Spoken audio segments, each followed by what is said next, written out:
बहुत समय पहले पहाड़ों के बीच बसे एक छोटे से गांव में एक रहस्यमयी युवती माया रहती थी। उसकी सुंदरता और कोमल मुस्कान के चर्चे दूर दूर तक थे, लेकिन गांव वाले बोलते थे कि वह कभी बूढ़ी नहीं होती। लेकिन गांव के ही एक साहसी युवक अर्जुन को यह रहस्य बहुत विचित्र लगता था। उसने ठान लिया कि वह इस गुत्थी को सुलझा कर रहेगा।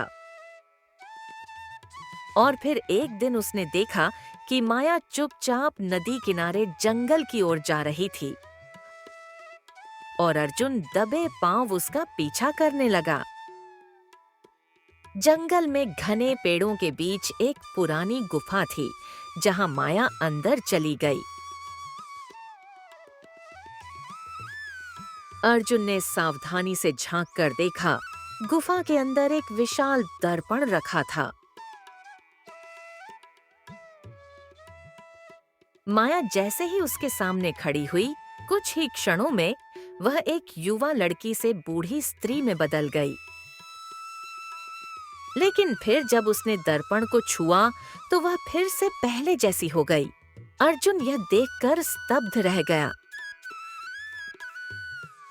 वह अचानक आगे आया और बोला, माया, यह क्या रहस्य है? माया उसकी ओर देखकर मुस्कुराई और बोली, यह दर्पण मेरा जीवन है अर्जुन। बहुत वर्ष पहले की बात है, जब मैं लगभग 16 साल की रही होगी और मैं हमेशा बूढ़े लोगों को देखकर सोचती थी कि काश मेरे पास ऐसी शक्ति होती जिससे मैं कभी बूढ़ी नहीं होती।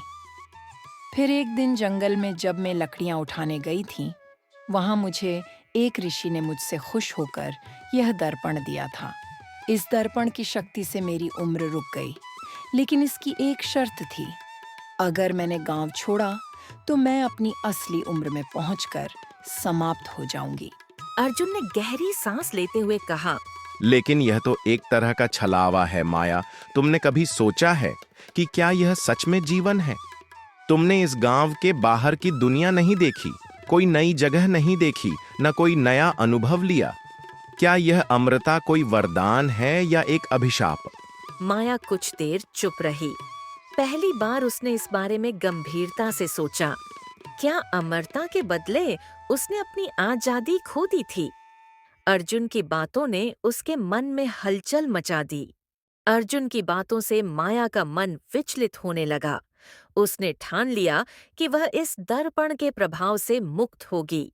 अगले दिन सुबह होते ही माया गुफा गई और गुफा में जाने के बाद उसने उस दर्पण में आग लगा दी। दर्पण के जलते ही एक जोरदार चमक फैली और माया अचानक वृद्धा बन गई। उसको थोड़ा दुख हुआ, पर वो खुशी से वापस घर की ओर निकल गई।